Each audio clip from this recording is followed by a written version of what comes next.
Welcome to Podnutz, Computer Repair Podcast, episode number 253, Random Thoughts. I'm your host, Jeff Halash. This is our live call-in show for computer repair techs. We answer your questions on running and operating your computer repair business. Call-in number is 1-888-697-0162. The Computer Repair Podcast is brought to you by Ninja, the simple-to-use remote monitoring and management solution. Try it free at info.ninjamsp.com/Podnutz. Let me introduce the co-host. We have John Dubinsky from the Maven Group. How you doing, John? Good to be back, Jeff. A little 2-week hiatus. I hope you are well rested because this is going to be at least a 3-hour show. Boom, boom. Let's do it. You said something about deep thoughts. I keep thinking about deep thoughts with Jack Handy. You remember that on Saturday Night Live? SNL, baby. Yeah, there you go. All right. So, John, why don't we go ahead, since you're the only one here with me, why don't we start off with a tip or story that everyone can learn from? Well, a little quick tip. I've been messing around on Spiceworks, the community, more and more than maybe more over the past month than I have over in the past year.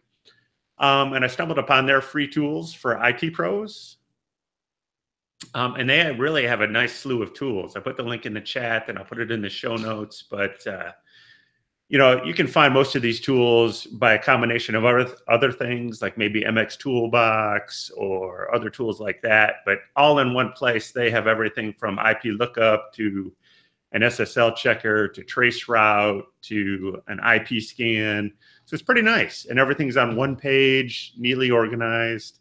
So that's my little quick tip of the week. Spiceworks IT management software. And the great thing about it, it's all free. Can't beat that. Hey, gotta like free, right? Yeah, no doubt. Very cool. Well, I was going to say, I don't really have a tip for this week. I was trying to rack my brain and think of all the things that I was doing over the last week. And I'm not really sure if I have anything. I will tell you this, and this is the way things always come to my mind. So I had somebody in the family who contacted me via text message and said, hey, they're looking for a wireless router. And so a lot of times when somebody says they're looking for a wireless router, the first thing you have to think about is what service are they on? Because when somebody says wireless router, I look at a lot of consumers, and if they have Comcast or Time Warner or any of these other companies, if they're already using the router that comes with that, then a lot of times I just point them in that direction and go, just use what the company is going to get you or give you, because if you do that, then you don't have to worry about some of these other issues, like bridge mode. If you have to take their router and put it in bridge mode, a lot of times that can be a pain, and especially when the consumer might not know what's going on, even if they were to call the company. And how many times have we talked to a representative from said companies that say, oh, no, we can't do that, even though we know they can? I've had to argue with a tech rep before about giving me the generic password to get into the router. I'm like, you need to give it to me or I'm going to leave your service. That's how simple that is. Because I need to do something with it inside my own network. I don't want to use the stuff that you're giving me, and I can't use my stuff unless I'm able to make these changes. So they finally relented and gave me that password. That's my tip. John? I mean, what are you using? I mean, besides that, I don't do a lot of home networks anymore for customers, but when I do get asked, a lot of the times I start with, the skill of the user I'm talking to. Sometimes it's just easier to leave them on the Comcast or whatever equipment they have. I see you shaking your head, so yes. The other thing, though, if I was going to say, let's get off of that, I might tell them, hey, let's just get a modem from your provider only, or maybe get our own modem for a home user so they can get rid of that rental fee. And then are you guys rolling out anything like the Google Wi-Fi or Eero, any of that mesh networking? No, not that I've heard of around here. Well, the only reason I've been doing that, or I did that for a couple of customers at home, is just because they needed coverage, more coverage, and you can expand those out with their units. So interesting. Well, I think if I was going to go down that route, though, I'm going to go the route of probably putting in a business class router with a wireless access point. And I use Arachnus here. Arachnus covers a 2,500 square foot home, including the front yard and backyard, all the way to the street and all the way to the back of the yard. So that's one wireless access point. And if you're talking about anything new, a newer build, unless you're getting bigger than that, I don't really see the need to mesh stuff together, because one will cover a lot of that if you have good equipment. Now, if you're buying cheap equipment, yes, you might have to add a wireless access point in order to get them full coverage in a home that's of a larger size. Well, now you're talking like me, like in a business. That's the same thing we would do in a business, do managed access points and all that sort of stuff. But I don't disagree with you at all. And I like your idea too. It's the same thing I did. I went and bought my own modem, got rid of the access fee with Comcast, and said, okay, I'm going to do my own stuff. And part of that was, even if you can get them to shut the guest Wi-Fi off, if you're ever doing a scan, a lot of times you'll find out whenever there's an update, somehow that thing gets turned back on. So I said, I am not going to be a part of that. I don't have to be. And because I'm a tech, I can have this stuff in my own business or in my own office, in my own home, and I know what I need to do with it. No different than any other business, really. True. And I think the quality of the business line is a ton better. I was like everybody else. I was letting people know, hey, let's get a TP link. Well, I'm finding out that TP links are falling apart left and right. So that's not a real good solution. If I had to put a branded home router in, I'd probably put something in from ASUS. At least that's what I've been told. Again, I don't do a whole lot of with it, but the guys that do tell me that's good stuff. Yeah. I think ASUS is probably the number one consumer end router that I hear good, consistent coverage, reliability, all these different things that are important to a home network. So basically we're saying that if it's a home customer that we might have an ongoing relationship with, we might put in something a little bit more robust, like the Arachnus product you mentioned about. But maybe if it was just a one-off, I kind of like those mesh products because they usually have a nice mobile app or something where they can turn the Wi-Fi on and off and see the status visually. So, well, and that's they could do that with. And here's the thing. So if you're talking about talking about a cheap $50 to $100 consumer grade router, let's not talk about that. Well, here's the thing. When it comes to Wi-Fi coverage, if you're talking about maybe 1,000 square foot home, that would probably be fine. Anything bigger than that, and depending on the age of the home and the electrical that's in that home, you might not have the coverage that you want from something like that. And if you buy a higher end consumer grade router, you're looking at a couple $100. So even with the Arachnus stuff, if you were to sell it even at your cost, you're looking at what, $320 for two of the the router and the wireless access point. Yeah. To me, that's the best way to go, because here you have, and this is where I do actually like two separate units. I've got my wireless access point and I've got my router. If one or the other fails, like if my wireless access point fails, I'm not having to change all the equipment out. I get a new one. I put it in. I set it up. Not a big deal. Same thing with the router. So you've got the separation, which I kind of like in this particular case, because with the Wi-Fi signals and having everything in one box, you've got a lot of heat that is being created by the components in there. Now that I've separated it out, you're going to have less heat with the antennas and all that kind of stuff that's actually working. And you're actually indirectly talking about something that Rick just brought up in the chat regarding probably choosing a manufacturer that keeps up with their firmware updates. Well, that's no consumer grade routers then. That's zero. Almost none of them. You're right. Zero. Yeah. So you're kind of. Well, with a lot of the, to roll back to the mesh products, the Eero product, the Google Wi-Fi product, they do get regular updates. Yes. So that is nice. Yeah. Okay. And I think too, well, in Arachnus and all that kind of stuff. And Yeah. I think, your business grade stuff Those is are going business to, class products. yeah, Yes. exactly. They're going to Right. be on top of that stuff. They're going to make sure that they patch holes. Again, I don't know what the length of time that a manufacturer feels that you should own a router before you replace it. I would imagine it's like anything else, maybe a couple years. Well, I think that's a major difference between the residential products and the business products we're talking about. Usually, a business manufacturer will say this product is now end of life and actually Right. post that, versus a residential product.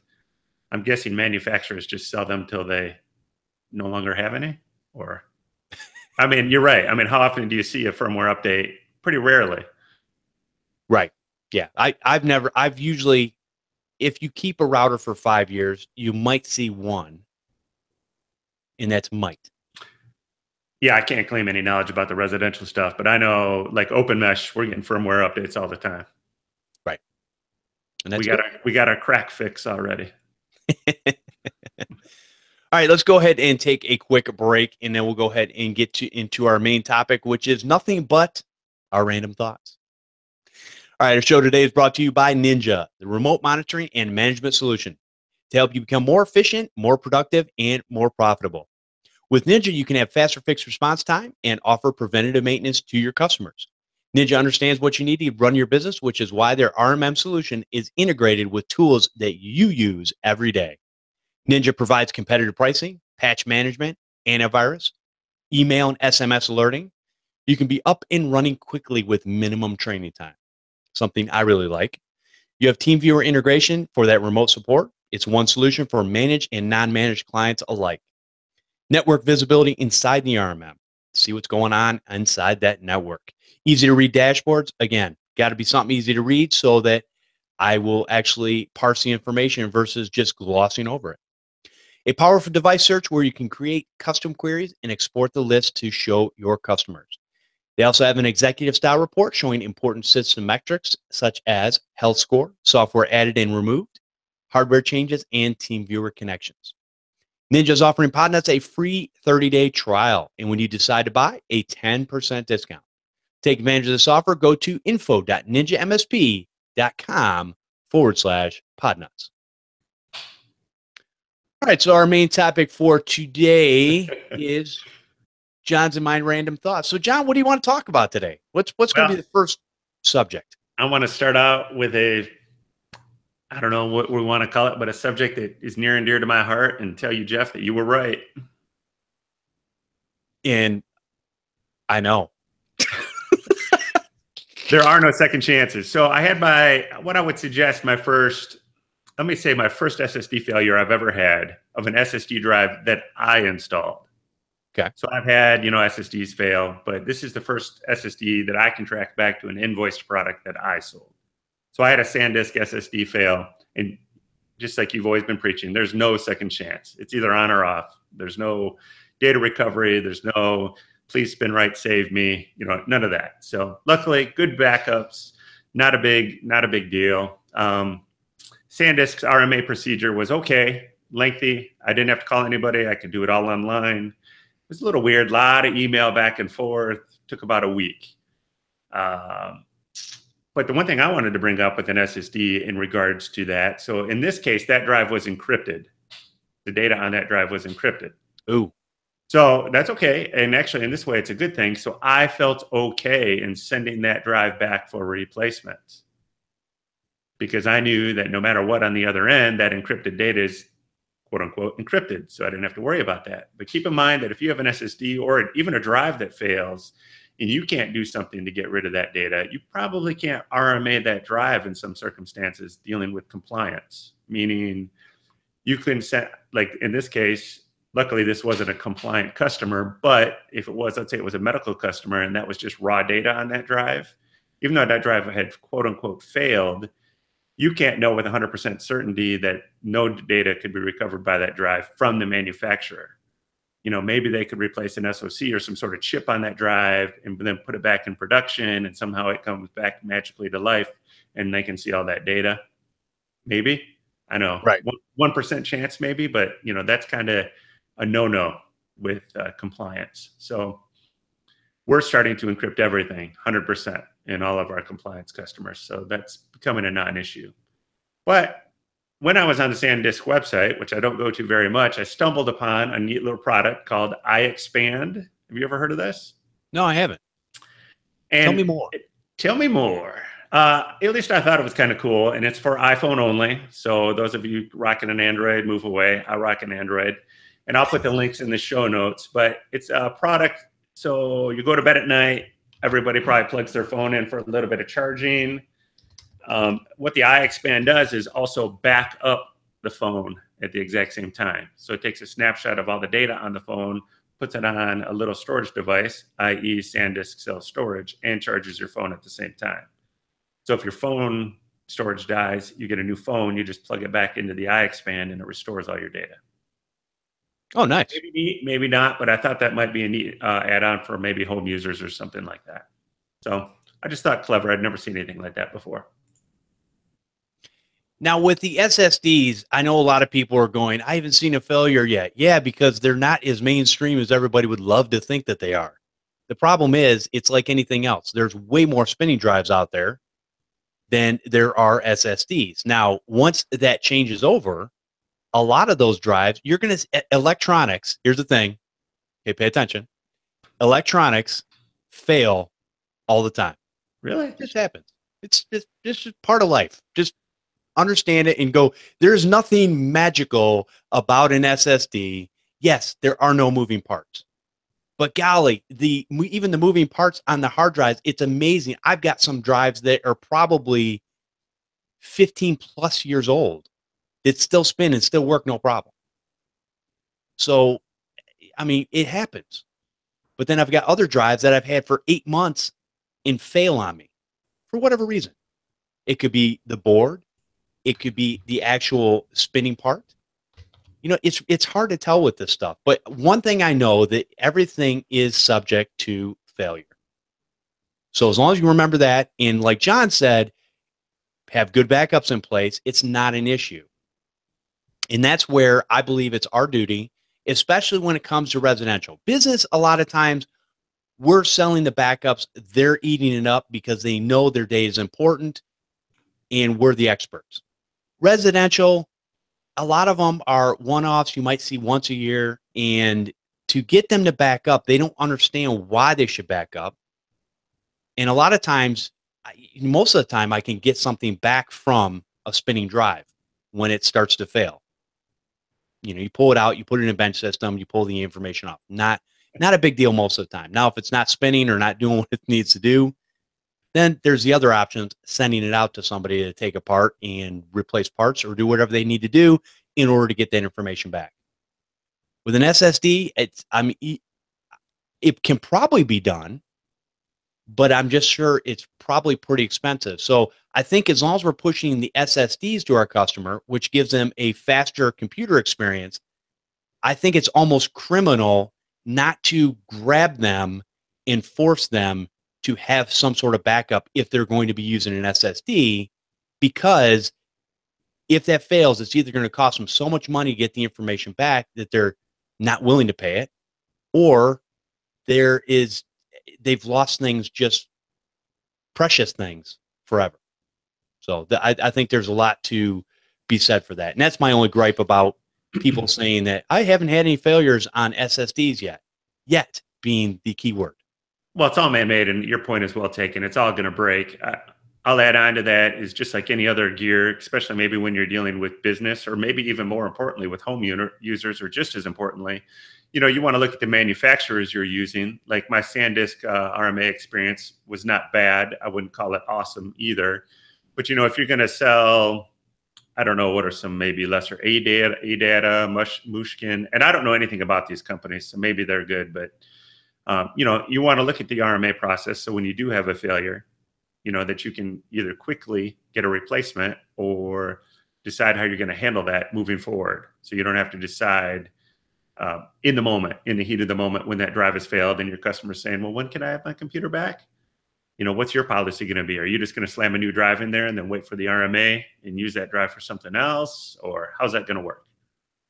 Well, I think here's part of the problem too, is when it comes to spinning drives, and this is a US Canada thing, but the manufacturers are not required to give you a new drive.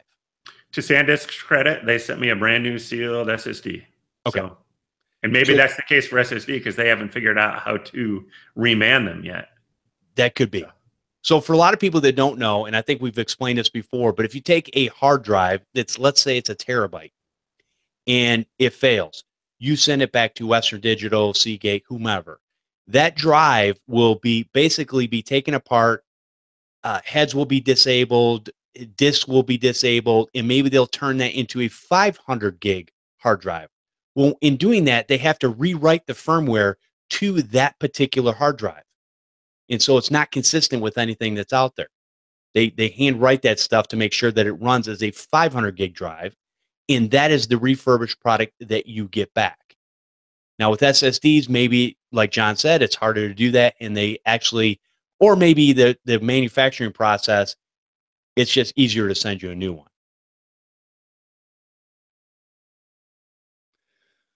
All right, so let's see.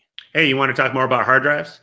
Yeah, let's talk about hard drives. I like talking about hard drives. Well, it seems like every quarter or annually they have the big report, but every quarter, we always talk about the Backblaze results. They come out with the quarterly failure rates for all the hard drives they use in their data centers. Okay. So, you take it with a grain of salt. I'm a WD guy myself. I have very good luck with Western Digital. There was only one surprising number on here, and I put the link in the show notes, and it'll be in the chat as well. But boy, there was one Seagate drive that had a failure rate of 31%, which I thought was really high. Well, I don't use Seagate anymore because I've had way too many failures from them over the years, and they used to be my go-to. You and me both. I love Seagate. They were just as fast, or sometimes even faster than the Western Digitals. And again, it's like anything else. All this stuff goes through these good seasons, bad seasons, kind of just maintaining seasons. It's really hard to follow along. So you try to use what's mainstream out there, what they're building a lot of, maybe what they're putting out, and what a lot of people are buying. And I think it just goes in cycles like anything else. Hey, one day we might turn around and go, man, Western Digital is a dog. I need to get Seagates now. Right. I'm with you 100%. It's kind of interesting to look at the numbers. Like they've got one Seagate model out there where they have 33,000 of them, and they only had a 3% failure rate. But then they've got another Seagate model where they have 145 of them, so 33,000 compared to 145. But with the 145, 31% of them failed. So, it could be a firmware batch, could be a manufacturing error, all that. Yeah, I hate to dog on Seagate because, yes, I would call them maybe my first love. Yep, I'm with you. Well, and a lot of times from the manufacturing process, a lot of people don't get this, but when it comes to hobbies or electronics, computers, other things that are not like super important, like maybe, I don't know, a car, and maybe their PCM modules they use for their electronic brain. Now, when it comes to a car manufacturer, there are checks and balances for their process. When it comes to hobby type manufacturing or electronic type manufacturing, usually there are no checks and balances. And so you will basically they'll just run the lines, and that stuff goes out to the consumer. Hey, whatever fails, you send it back in. So there is always going to be a higher percentage in that stuff than there is that is something that is maintained by some sort of government standard. Something to think about. All right. I think that was a deep thought with Jeff Halash. Deep thoughts. Okay. Manufacturing. Okay. So now, if we talked about hard drives, I don't know, where do you want to go from here, John? Did you have something else in mind? Well, I got a couple other things. I don't know. I don't resell VoIP, but I had a rough week last week. Would that have been 2 weeks ago? My underlying VoIP carrier that my partner resells into a ton of my clients had a huge outage for about the entire week, and that's Cordial. Ooh, a week. I mean, we're talking 100,000 phones not answering calls, disaster recovery not working, displays on phones not working. customers not being able to take or make calls. So, that creates an interesting week for me, even though I'm not the phone provider. You can bet I'm getting some calls during the week about, hey, our phones don't work, blah, blah, blah. So just a quick couple lessons learned and a quick couple shout outs to a few of the vendors I use to kind of save my bacon along the way. First of all, a little shout out to my VoIP provider, who's my local provider is Blackport Solutions, and they were fantastic. They were all over it. I mean, there was 2 nights that I was on site at clients at midnight, and all of their guys were there. So, trying to do some workarounds and all that. So it's great to have a vendor that goes to work for me or works as hard as I do for my customers.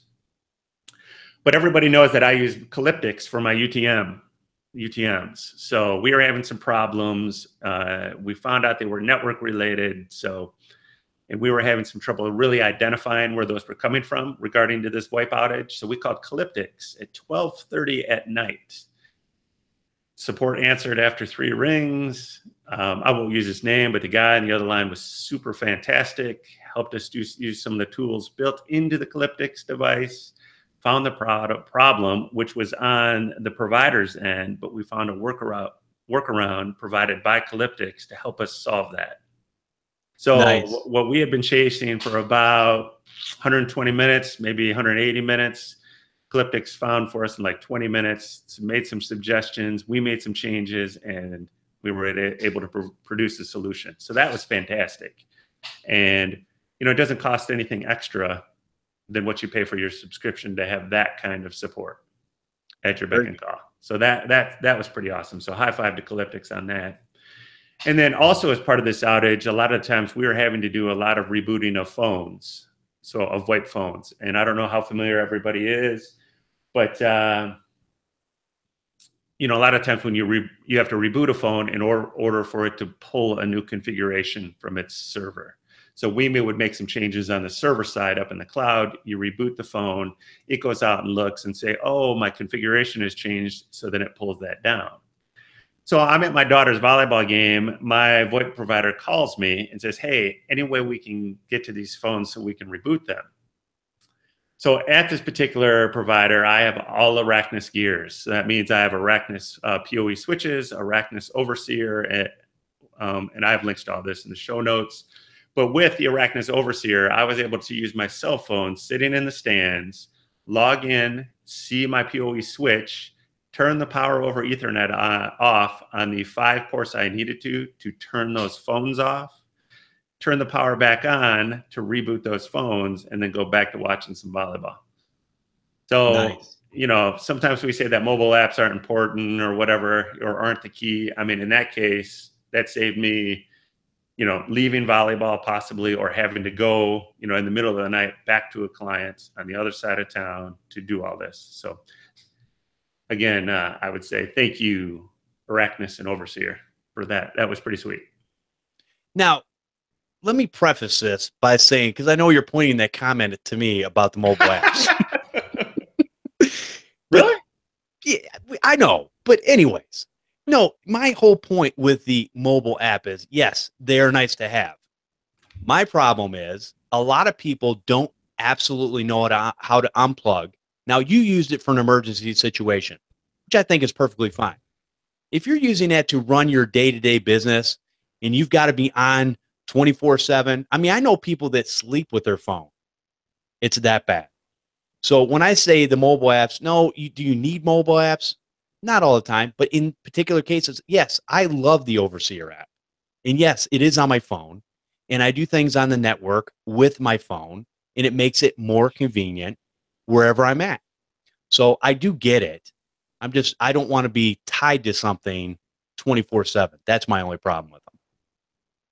I don't disagree with anything you're saying there. I would just suggest if you're going to be tied to it, that it's a conscious decision and that you've made that decision and that you're getting paid to do that.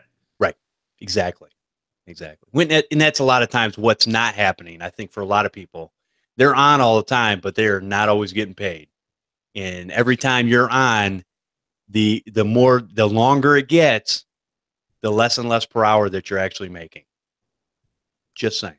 And the more and more unintentionally your customers will take advantage of that and not expect to pay for it in the future either. Yep. So you have to be careful of that. So our good friend Matt Rainey always says, if it's more than a yes or no, it's a charge. I miss Matt. Shout out, Matt. Shout out. Holy cow. And who is this gracing our presence? Mr. LeBron. What's up, Paco? We have Paco LeBron from Prodigy Techs. How you doing, Paco? I think he's working on his audio. He looks like he's clicking on something. Yep. I hear It's been a while. Hello, Podnutz. Did you miss me? So, Paco, I was going to bring this up anyways. And, John, are we done with the VoIP stuff? Because that was good stuff. Yeah, that's all I got on Cordell. Okay. I think we're up and good now, so amen. So, Which sucks, by the way, because I was watching. Oh, so, Paco, let us know what is going on in your world that has changed over the last, I don't know, week or so. Has changed in the last week or so. Well, I think the biggest piece is trying to, so there's a lot more in mainstream news. There's a lot more mergers. There's a lot more new products that are coming out. So I'm now reevaluating some of the things that I'm using. So that kind of has changed because I'm now trialing out a bunch of stuff to hopefully in the new year be a little bit more efficient at what I do and also cut costs. So okay, not necessarily jumping around, but I'm trying it out essentially. Gotcha. And what's changed in the podcasting realm for you? In the podcasting realm, well, I guess you'd have to find out on episode 492 that just released this past Tuesday, and episode 493, which will be out this Tuesday. That will be out this Tuesday. And for those that are not knowing what I'm talking about, you better resubscribe to Podnutz Daily to get the full scoop. That's right. And let's put it this way. We'll put it simply. I'm down to one podcast now. Yes, I have raised all my children and moved them out to different podcasts. So I'm kind of on my own with one, which makes my life a whole lot better. But yeah, go check out Podnutz Daily 492 to get that information there. And 493 will be out Tuesday. Yep. Hey, thanks for the segue, Paco, but let's talk about something else. You said you were looking at options. Just so you know, I stumbled on a neat little spreadsheet over on Reddit that I'll link to that is just a cool spreadsheet about 10 or 15 different RMM platforms, and it compares all their features in a list base. So if anybody is looking or comparing, I know our friends over at Ninja rock the house, but I'll put this in the show notes as well. But there's everything in there from Autotask, Otera, Ninja's in there, ConnectWise, Kabuto, Continuum, so on and so forth. How updated is it? Or what's the... It's pretty updated. It's pretty updated. And it has a discussion tab and a scratch tab, scratch page, and it compares the features. Hey, Paco, can you tap on your mic there? Yeah, I don't think you're using that one. Just so you know, because I hear a lot of clicking going on. Yeah, that's a little bit better. You'll have some fun at editing. Yes, that's not that big a deal. So going back to when we're talking about saving price on products that we use or saving money. Saving price. I don't even know what my brain. Anyways, so when you're talking about saving money, by Jeff Halash. Yes, on a product or service that you're using, a lot of people will base what they do on a regular basis based on price. And price is not something that you necessarily want to base things on all the time. There is a price factor that will come into play when you're trying to balance the books and you go, there's something over here that's equivalent that I can use. It's an easy transition, and it's going to save me X amount of thousands of dollars a month. The problem with a lot of people is, especially smaller one-person shops, is that a lot of them are price shopping for pennies. And you'll switch over to a company for literally pennies, and a lot of people say, well, no, it's more than pennies. No, by the time you get everything said and done, and you get it moved over to another product that you have to relearn. You're spending your talent and your time to relearn these things and to get them up and running. So there's a cost in doing this. We all get paid per hour, right? So if you're doing a per hour and you're looking at what you make, again, you're eating into it one way or another. And if you do this consistently, then you're always going to be behind the eight ball. You'll never catch up. Versus where you take what you have, learn it really good, and go out there and increase your customer base and sell it to your customers.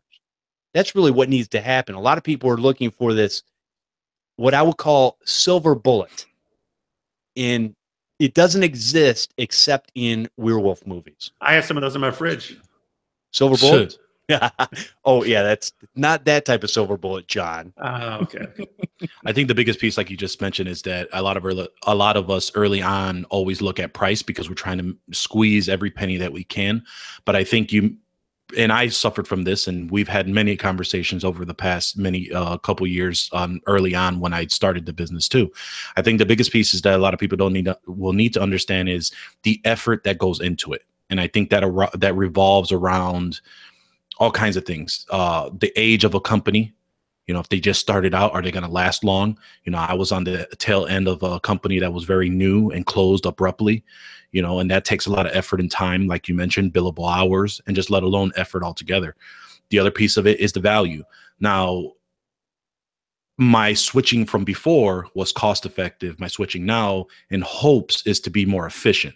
And I think the biggest piece that you want to make sure, like I mentioned, a lot of new products that have come out are actually products that I already have used, but are kind of streamlining a lot of the stuff that they're doing, and it may make more sense to do it that way. So I think the biggest piece to take away from this is, yes, the bottom line is always important, but I think the biggest piece is the more you can be efficient on time can bring in more revenue / net into your business, and that's really what you want to start looking out for. And Renactus makes a good product and points. I don't even have a silver bullet. He was at the Unconvention and he says, it's the time to evaluate and then learn a new product. I mean, in the heat of battle every day, I mean, we're rolling. I mean, who has time to evaluate all this stuff? Yeah, it's our good friend Rick Smith that we had plenty of good times over there at Unconvention. Yeah, that's Rick. Oh, yep, he just wrote in the thing there. But yeah, he will be on Podnutz Daily hopefully here soon. We're just scheduling some stuff to align to get him on the show. That'll be a good one. Very good. Yeah, I think a lot of times I would love to have more time to mess around with the products that are coming out, new products. And I do get some time to do those types of things, which is nice. But a lot of times when it comes back to, and I got to get something in, get it out, I will go back to the old standard of what I've been doing and just make that work for me. Because out. Now, when I've got time, I might take a new product, and maybe if I'm doing a virus removal or something, I might use a different product and see if that can be effective for me, or if I'm still running several products on this particular virus removal to get this, get the job done. So, right. Well, you guys know I'm a big UVK fan, and one of the big reasons I like it is Fred over there. You give him a suggestion, and I don't know, 95% of the time you run an update and your suggestion's in the product. So it's absolutely fantastic. And I've been using that for a long time, but I just put a suggestion in the other day, or maybe even last week. And he said, John, that's been in there since 1.0. Here's how you find it. And I was like, I found this whole section in UVK that I didn't even know existed, which makes me even like it more. So nice. I mean, that brings up the point that, it's something I use consistently and all the time. And I just didn't click on one button to expose another menu. And now I'm in there all the time because it's like my favorite part. So. Very cool. Yeah, I think the biggest piece, like you just said, it's relationships. And being able to have that relationship with a vendor, the difference between a vendor and a partner. And I think you've, talked about that many times before, where having good partners is really what's going to make the difference in running your business. Another piece I forgot the whole point of my spiel earlier was the fact on you want to make sure that you're frugal, but not cheap. So there are two big differences between those two. I know a lot of techs, a lot of good friends of mine as well, that are just cheap. Like, they won't hear rhyme or reason. If it costs them literally 25 cents more, they will not do it if it saves them 3 hours in their day. They just won't. And it's because in their head, it's always a cost thing. And unfortunately, those are the ones that are just going to be on the tail end of their growth. They're going to grow. They're just not going to grow as fast as a lot of us who are seeking the resources and the information to help us get better. So, you know, it's funny because sometimes when I'm in the shop at work, people will bring a government project in, something they need repaired, and they'll hand it to me, and I go, yeah, how much does this cost? And whatever, but anything under $50, I just tell them go to the store and replace it.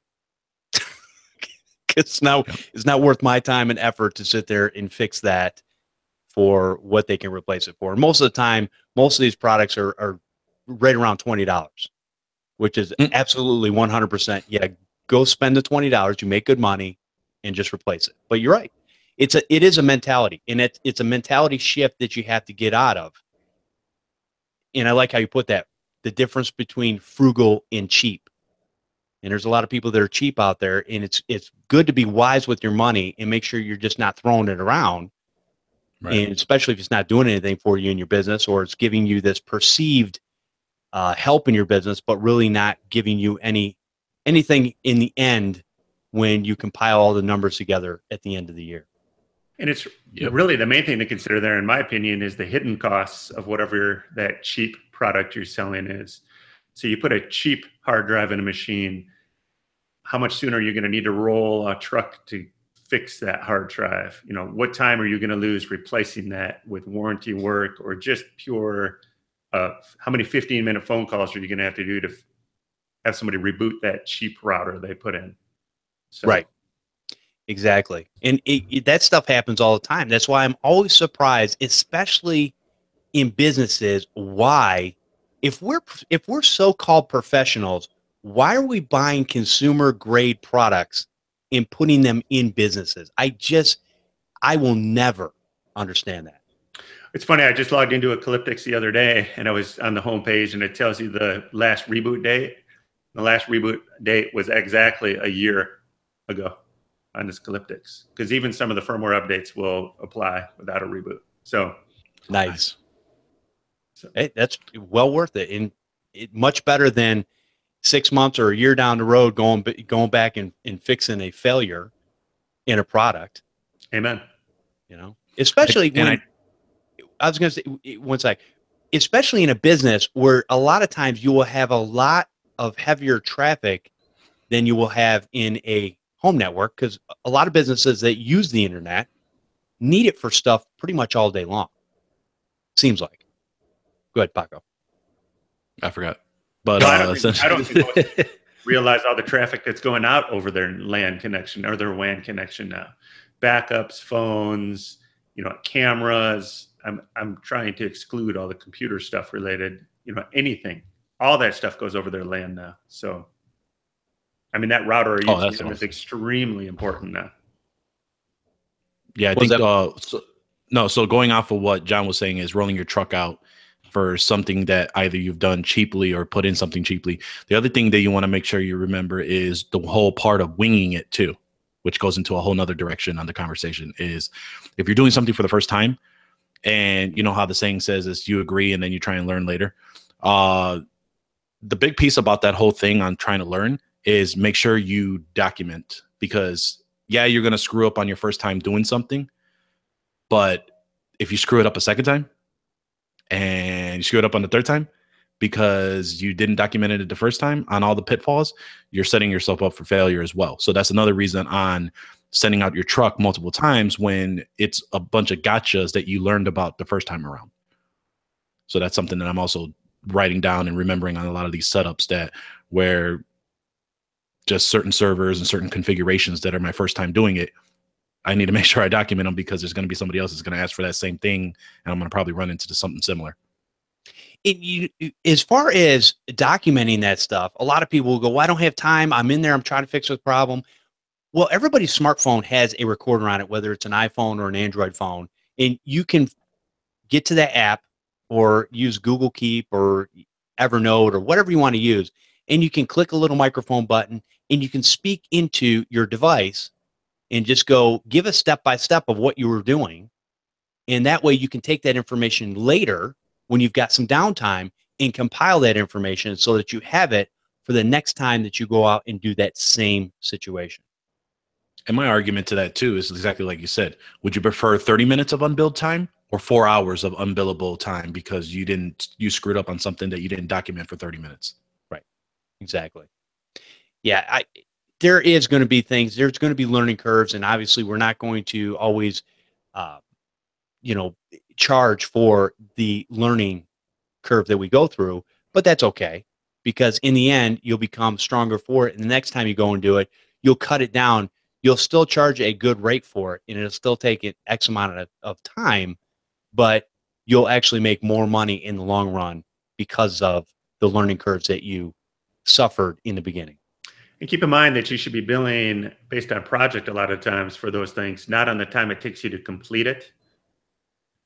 True. Is that clear? I mean, normally if it took you 3 hours to do it the first time and that was your project billing, even when you get it mastered and it only takes you 60 minutes, and we still keep that 3-hour cost, depending on what the product is, because that's how you've learned, you've mastered it. You're now a professional. Boom. Exactly. Charge your value. And a lot of times too, I will add extra hours in when I'm filling out a project, just because that initial quote, I let them know, hey, I'll probably add 2 or 3 hours depending on some of the things that are unknown.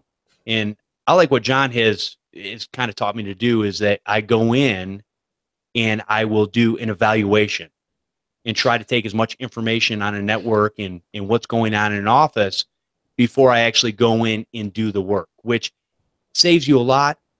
But believe it or not, and John, you probably still get this, as much as you try to document everything, there's still things that you forget. You're like, oh, I wish I would have remembered that. I just found a switch today that I'd forgotten all about. Little 5-port that's in the reception area. So yeah. Happens all the time. All right. All right. Who's got another subject we can talk about? Want to talk about Windows Defender? Yeah, baby. Talk about Windows Defender. Say that slower. Yeah, baby. So I didn't know this, but did you guys know that you can enable pup detection in Windows Defender? Ooh, no. Potentially unwanted programs. I'll put some links in the show notes and the chat, as I always do. But yes, Windows Defender can detect and remove malware and viruses, but it doesn't potentially detect potentially unwanted programs by default. You have to enable it.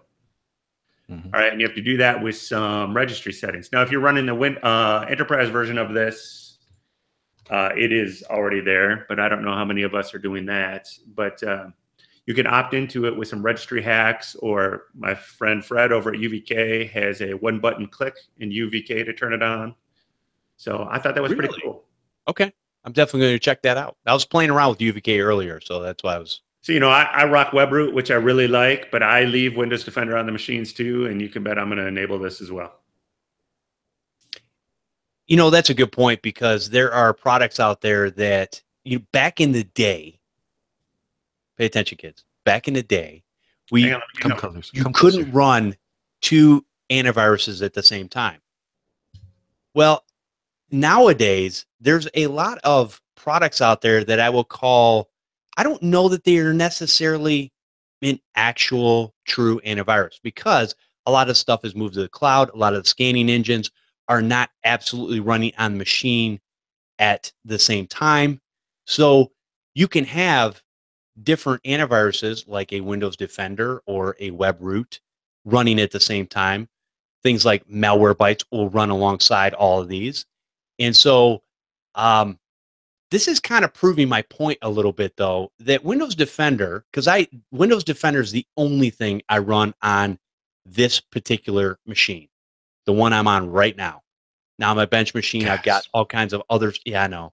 I've got Malwarebytes and different things running on there. On my kids' machines, Malwarebytes, I still use Windows Defender. Actually, it's got Windows Defenders, Viper, So I'm using a lot of different things to try to see what's kind of the best bang for the buck. And I'm with John. John and I have talked about this earlier, that sometimes the more you have running, as long as it's not bogging down the system, which again, a lot of these are cloud-based solutions. They're not necessarily running in the background on the machine all the time. They are, but they aren't. So they're a little lighter on the resources, which makes it kind of nice. And with the new hardware that's coming out nowadays, really a lot of these machines will run this stuff no problem, as long as you don't have any different infections or different pieces of software that you've installed for free, because nothing's free. And all of a sudden these things are dialing back to the mothership all the time going, yeah, I'm here. Here's how I hook into the system and blah, blah, blah. So a lot of times when that happens, you will get several of these programs that are running and it slows your internet speeds down. There are times where somebody will say, my machine is slow. And a lot of times I'll grab that machine in the computer itself before hooking it up to the internet. There's nothing wrong with it. It just runs. As soon as you hook it up to the internet, anything that they were doing that communicates back and forth, all of a sudden, all these programs are trying to fight for the bandwidth. Well, depending on your bandwidth where you're at, maybe here in my office where I have a high amount of bandwidth, I don't really have that problem. But maybe at home where they're not paying for that premium service, maybe they do have a problem, or they have several different devices that are trying to share all that information. So, any thoughts on antivirus? More warriors you can have in the fight, the better. I think so. Or like don't believe the numbers. Yeah. Well, we've talked about having a different level of approach coming into your network. John's talked about the unified threat management. All that kind of stuff is important as far as you're making walls along the way to make your environment as safe as possible. So it's not just throwing an antivirus on a machine anymore that's going to do all the work. And everybody knows, I've said this before, all antiviruses, in my opinion, from Windows Defender to any of them, they're about the same. And the reason I say that is because there's not been one machine of any antivirus that's been on a machine that I've gotten in here that I didn't have to clean. Not one. They're all susceptible to a certain extent. Now, that could be because of Windows updates. That could be for a lot of different things. Java, Adobe Reader, whatever. So there's a lot of things out there. There's a lot of holes that even if you've got the best thing on the market, supposedly, maybe it doesn't catch that thing on that day, That's my opinion anyways. I can't disagree with any of that, really. I do like some products over others, but yeah, as long as we're not affecting performance, why not? Exactly. Paco, you're quiet about antivirus. What? Nah, I'm not saying anything. It's funny because my Ninja just sent me that my CPU is over 80% utilization, and I have multiple AVs on my machine. So I'm curious as to what that is causing it. That's because you're running Chrome. I was going to say Chrome is probably the reason you're getting over 80%. That would be normal. So, okay. So why don't we talk about making switches of comfortability? So we're all kind of all set in our ways with certain things that we like and certain products. But like, for example, I'm so tired of Google Chrome with the memory hog. But I remember the last time that I switched over to Firefox that it was such a pain to get a lot of my Google services to run that I ended up just dealing with the peaks every so often, going back to Google Chrome. When you guys are trying something out, how much pain do you go through before you just decide, and you end up going back to whatever it is that you were using before? Probably none, to be honest with you. Okay. if it's painful at all, because I think unless I've got extra time where I can try something out. And here's the thing that I hate. So when it comes to a Google Chrome problem, right, I'm going to take care of that problem because I like Google Chrome and I like the Google universe. They've got me lock, stock, and everything, So I'm just going to build a machine that's going to produce enough headroom that I don't see those problems that everybody else does. But a lot of people are buying mainstream machines, Dells, Acers, HPs, whatever, and you're getting whatever that's in there. I'm building desktop machines, which, because I'm a gamer, are way overkill. Even for the stuff that I do, audio editing, video editing, is still most of the time way overkill for what I need. But my computing experience is very, very nice, where I don't have these problems, where I'm not hitting that headroom and it's not peaking at any given time. So that's what I do. Solve the problem by throwing more hardware at it. John? Yep. And I feel Paco's pain. You know, I'm rocking a Core i7 with 16 gigs of RAM and all that, and Chrome still gives me issues, but it's normally when I have, like 12 tabs open or 15 tabs open across 3 monitors, and I'm remoting in and trying to do a Google Hangout and all that kind of fun stuff.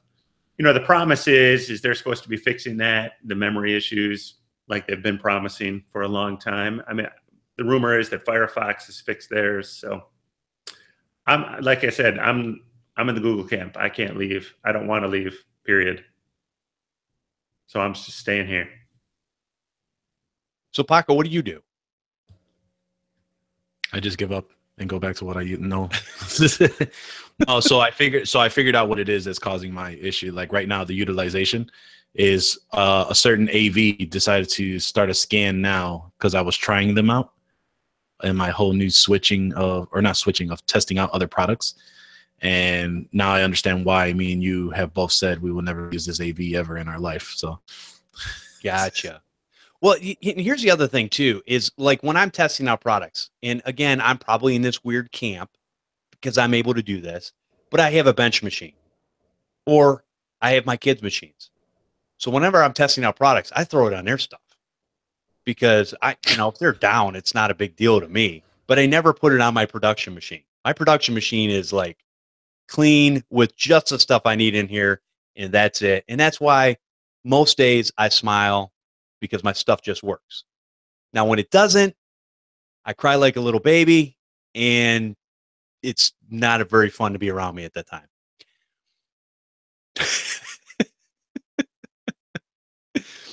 Oh.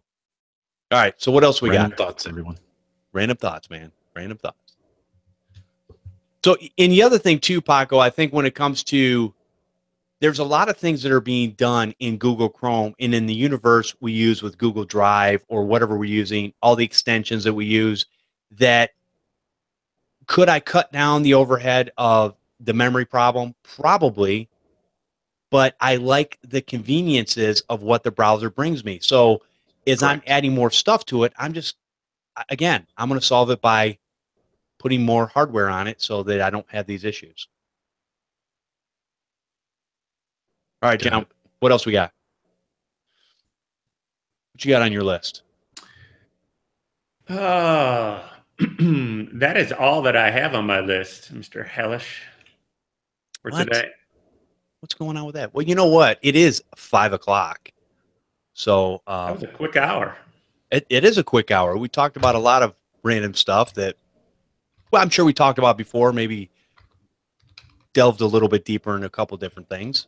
And, talked about likes, dislikes, what works, what doesn't work. I don't know. I thought it was good. All right. Well, we're talking about switching products. Let's open one more can of worms before we're done. Oh, no, not another can of worms. All right. So let's talk about what are we each using now? And if we're considering a switch, what are we considering a switch to? Oh, come on now. Why would you do everybody that? picks on me for all the switching I did this year. I got to throw it back out. I mean, we don't have to. Well, I will say that when I was talking about this, they were like, really? You're pulling a John? And this wasn't just one individual. Whoa. Wait, one man does one thing. I had Jeff. Thank you. I saw that. Listen, whenever I think about doing something and switching something in my business, I just say I'm doing a John Dubinsky. Hey, that's what this year was all about. It was painful and expensive, but worth every dollar, in my opinion. Hey, at least no one coined the term. No one coined the term whenever there's a mess up that says they pulled the Paco. So, well, okay, that's true. That's been a running Well, joke for for like anybody 15 that years. doesn't know, I mean, I've probably tried about 4 different RMM platforms this year. I actually rocked a Windows phone for about 2 months and switched all my stuff over to Office 365. It was a very big, I don't know what you call it, an experimentation year. I really wanted to delve in and look at some other stuff because I've been a Google Apps customer / reseller since the beginning. I'd been with an RMM platform, Log Me In Central for years, so on and so forth. So I went through quite a few switches, spent quite a lot of money, backup providers. So looked at about 3 or 4 different backup providers, you know, and now I've landed where I want to be. And I'm going to save where I am for a show with Paco later next month. Very good. And we'll talk So about all that too, if anybody cares. Now, there is one thing that, and people can send in their opinions on what they think, but there's one thing that I'm looking into. So a lot of people know that I was using Carbonite. I actually still am. And Carbonite had a nice, what I'll call, service for the residential customer.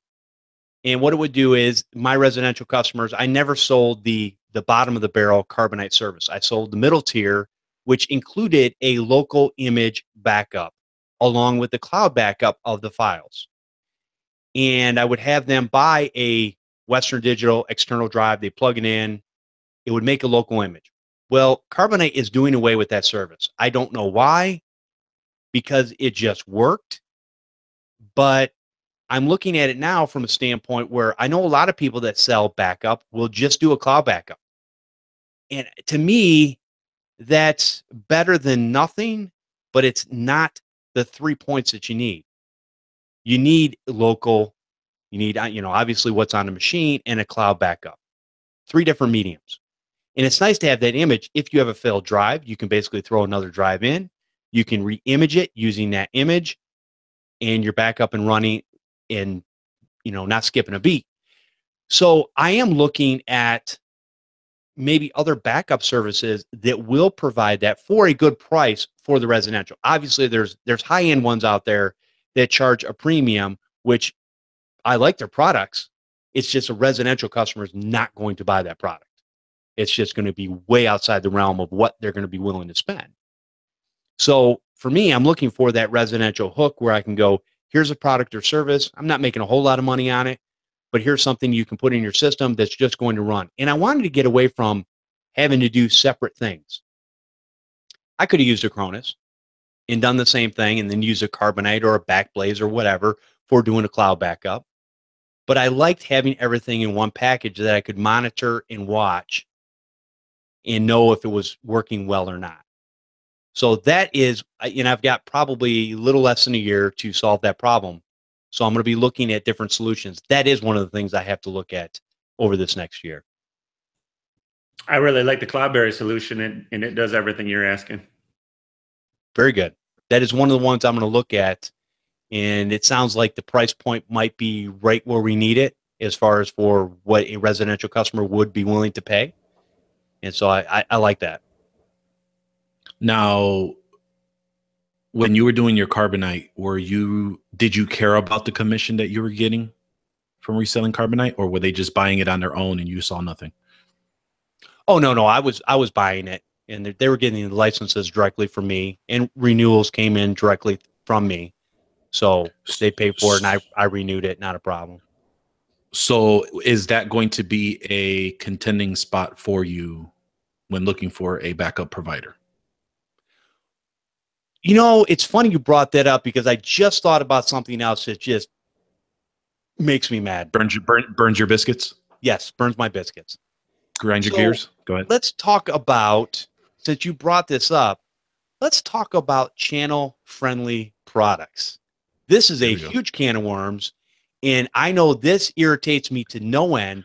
I do not understand companies that are out there that sell. I don't mind that you sell a product on the consumer side, on the internet, whatever. I don't mind that. But you're telling me that as a company, when you become a reseller and you want us to be your advocates to go out there and tell people about your product or service, that if they don't renew through us, or a lot of times you're sending them notifications and pop-ups, which I'm sorry, antivirus vendors, this is the dumbest thing you could absolutely do to have a pop-up, which we tell people not to click on all the time. Yet you're going to have a pop-up that pops up in the corner. Come on. Just because everybody else is doing it doesn't mean it's a good idea. Stupid is as stupid does. And so this is one of those things where if we're looking for vendors out there that are going to be 100% channel friendly, you can sell a product online to end consumers. That's fine. But when they're buying a product through us, you should have an easy way where we can go in there and renew that product for our customer and get the small, tiny commission a lot of times that we're getting off of your product or service. All right, before I blow a vessel, Gasket. So what do you guys think about that as far as channel-friendly products? Because I'm seeing this more and more where these companies, for lack of better terms, are so afraid of losing business if they're already installed and there's a licensed product on a machine. They're so afraid that if a retailer like myself is not going to resell that product, they're going to come in and swoop underneath us. And that is not a partnership whatsoever. Trust no one. No, I mean, I think at least how I've been handling it is I have been limiting on what the customer sees on their desktop. So what I've been doing is, the cool thing with my RMM and the new RMM that I'm trying out is they have a way to change either the taskbar icon or the tray icon to your logo, or my current RMM, you can remove all type of instances of anything. So no AV logo, no listing in the add remove programs, not in the start menu. To them, they're logging in, they're doing their thing. We're doing everything in the background. And the reason why that's easier for me is because in case a scenario like what you just talked about comes up, I can easily pull them out, replace them with someone else that is playing the game fairly, and move on my day moving forward. And the customer doesn't see that as a constant switch on my end, because that conversation has come up early in my doing all this is, well, why have you switched AV vendors 3 times? Are you just going with the latest and greatest, or is that company giving you a bigger cut? This is what our customers are thinking to us, so this allows to give a better experience for them. And the other piece of the whole thing is the matter of, yes, it does boil my blood that, they can get some of these renewals. This is a lot of times where they can kind of just, hey, we're all about this. And then all of a sudden they go straight to consumer. I think it was a product that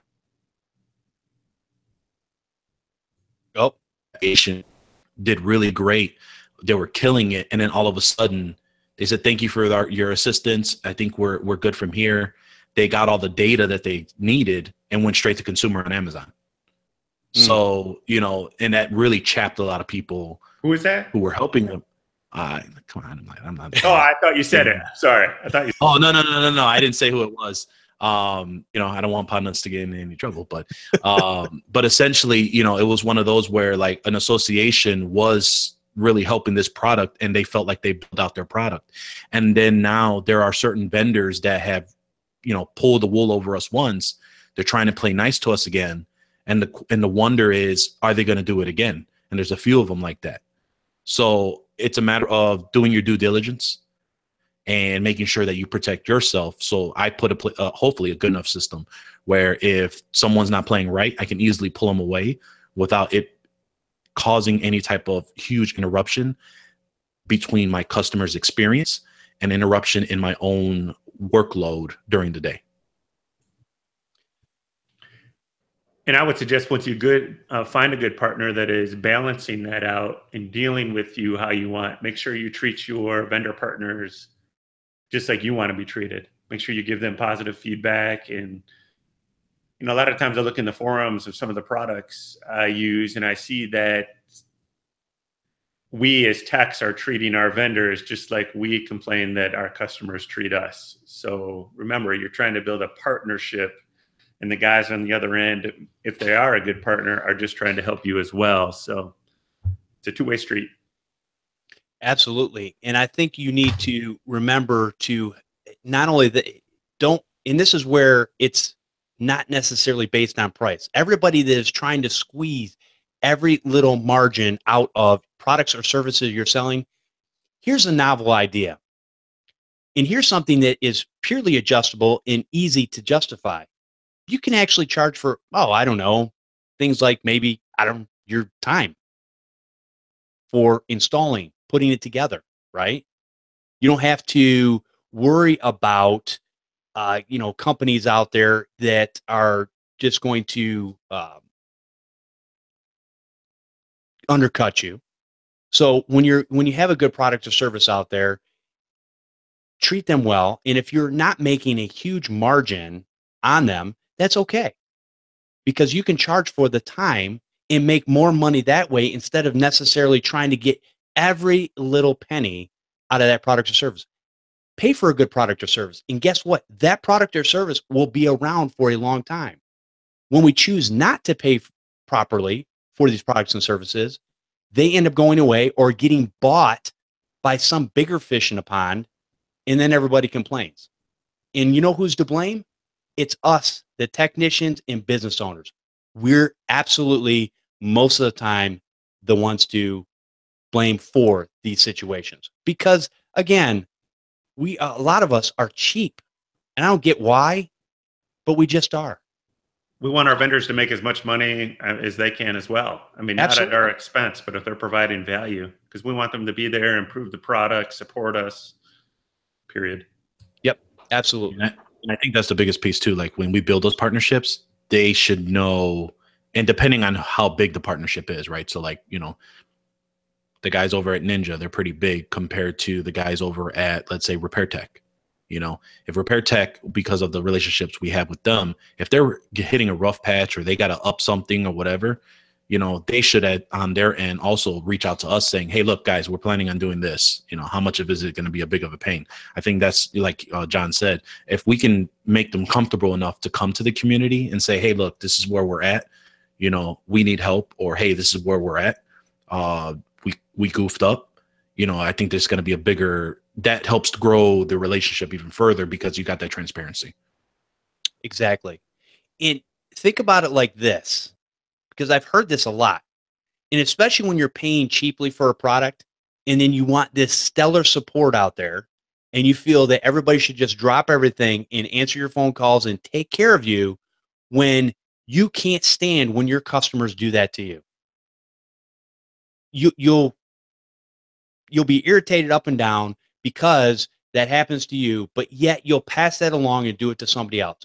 When you're getting a good deal for something, sometimes you got to go. The reason you're getting that good deal is because, I don't know, maybe you need to be a good technician and actually figure some things out on your own versus just picking up the phone all the time and calling and going, hey, can you help me with this simple little problem? And doing that over and over and over again. If some things aren't working in some of the products and services that we use, just understand it's a growing phase. And companies go through that all the time. Is it going to work 100% of the time? No. Rule of thumb, 70%. If you're getting 70%, you're doing really good. Now, a lot of people will maybe disagree with me on that. I don't care. This is the way the world goes around. It's just the way it is. I don't ever expect 100% out of anybody except me.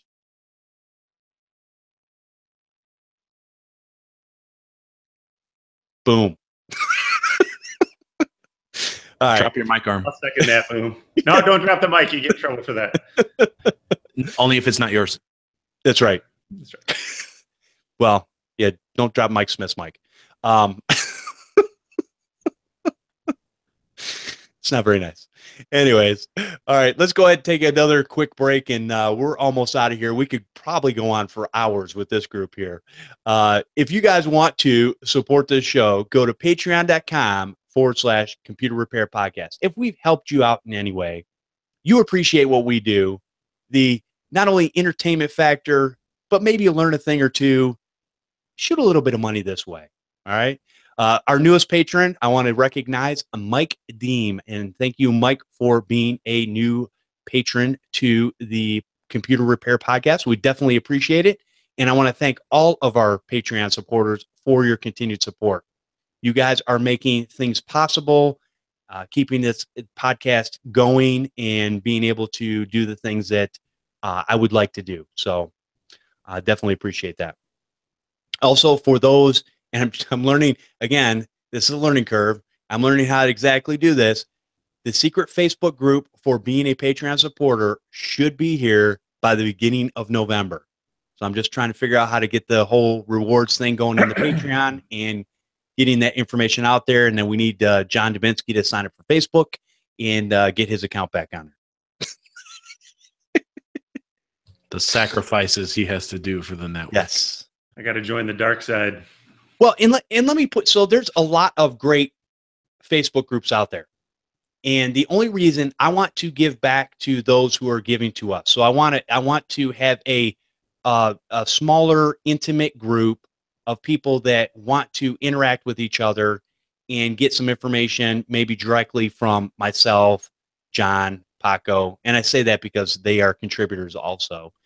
And so if I want a safe environment where people can come together and you can be allowed to ask a stupid question. And even though we may roll our eyes, you won't know it. Yeah, and I think that's the biggest piece too. Like, that's the point of this group. So if you're one of those, and I'm going to swear, so just mute this out in this part of it. But if you're going to be a hard ass to someone who's starting out, this is not the group for you. Yeah, because we're all learning, we're all going in. There's a lot of us there's a lot of techs that think that they know it all. And when someone asks a really dumb question and they just say, well, why didn't you Google it? Or what? No, that's not what this group is about. Go to another one of the Facebook groups that you probably started or you're probably a good contributor to. Stay over there at that point. That's not where we want it from here. That's not what the network is all about. The network has always been about helping everyone. And that means as dumb as the question is and as dumb as the answer is, that's what's going to happen. And there's a lot of times where we get a lot of the same questions over and over again, but there are different people that are starting off at different times. So when they're coming into this podcast and listening to us and listening to what we're talking about, maybe they didn't listen to the 200 some odd episodes before this or the other shows that are out there. So I will always pass along a link or a piece of information to somebody to point them in the right direction. Now, I might not be able to write, a book on how to specifically do something, but I am all about helping somebody, point them in the right direction, maybe help that learning curve with what people go through when they're first starting out. Because sometimes I think the biggest problem with our business is that we're almost a lot of times an island unto ourselves. We don't really have a whole lot of other people to talk to. And that's the reason for podcasts like this. And that's the reason we keep coming back and doing this. This is a passion of mine because quite honestly, there's a lot of, I'm a busy dude and there's a lot of other things I could do, but I enjoy giving back to the community because I enjoy what the community has given me in years past. And I'm at a place and a time where I'm able to do that. That's why I give back. And in that exact moment, his heart grew 3 times bigger than what it was. Listen, do not mistake my snarkiness for not having a heart. I actually do have a heart. Any number times 0 is still, never mind. I can't help it. My snarkiness just, I was born with it, I think. Anyways. All right. So I think we're almost getting to basically the end of the show. We didn't open up the phone lines, which I apologize. And we don't have any voicemails or emails this week. And part of that was, I don't know, maybe by fault a little bit. Apparently in helping other people, I won't mention any names, Paco. And I forgot to actually edit and put the podcast out for this week. So it came out yesterday, which normally comes out on a Thursday. So, again, after... Wait, how was that my fault? It's not. Oh, but I have to blame it on somebody. Okay, I was just making sure. I was like, we didn't go over... Anyway. So, anyways... So with that being said, I think that we can probably, unless you guys have anything else to talk about, we can probably move towards the ending of the show, unless there's something that's burning in you that you need to bring up, because we've got a few more minutes.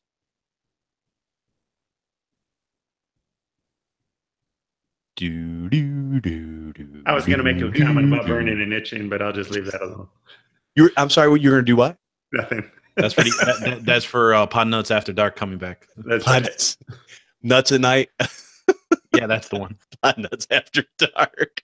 Oh, that's a new one we're bringing out. That's awesome. We know what shows Paco watches. Oh, man. All right, so end this thing quick, Jeff. I'm going to end it fairly quick. We got one more thing to say. If you would like to be on this show, I would like to send out an invitation to those that have been on Podnutz Daily in the past, or maybe are newer to the community. But here's the way to do it. If you want to sign up to be a guest on the Computer Repair Podcast, you can do that by sending an email to guest@podnutz.com. And when you send your email, if you want to include a topic that you would like to talk about, that would be great. And again, that's what we do, is get a bunch of people together, talk about a specific topic most of the time that we can all learn from and maybe give our 2 cents to. So with that being said, Paco, appreciate you coming back out and doing what you do, man. And if you would like to give a parting thought and let people know where they can find you now, go ahead and do that. Parting thought is to check out the last episode of Podnutz Daily on 492. I forgot what we ended up calling that show. We've come up with different titles of it. But yeah, that's my parting thought, to check out that show. And for those who would like to get a hold of me, you can find me on my new home on Podnutz Daily every week, which comes out on Tuesday. All right, very cool. Glad to have you back, man. And Mr. John Dubinsky, if you'd like to give us a parting thought and let people know where they can find you. Find me next Sunday right here, same time, same place. Boom. Any parting thoughts? Peace, love, and happiness. Awesome, man. Appreciate you guys coming out and sharing with us today. It's been awesome, and it's been a blast. It's been kind of relaxing, just randomly talking about things, except the channel-friendly thing. But anyways, if you want to come join us for the Computer Repair Podcast every Sunday at 4 p.m. Eastern over at podnutz.com/Computer Repair Podcast Live. You can join in on a conversation by calling in live and hanging out in the chat room. The chat room is blazing away with information and adding to the show. We have audio available over at podnutz.com, or subscribe using your favorite podcatcher. You can also send an email to the show, and it's podnutz@podnutz.com, or leave a voicemail at 1-888-697-0162. You can be notified when the show is live by subscribing to our YouTube channel, Computer Repair Podcast. I want to thank everyone for listening and subscribing to the show. We'll see you next time on Podnutz, the Computer Repair Podcast.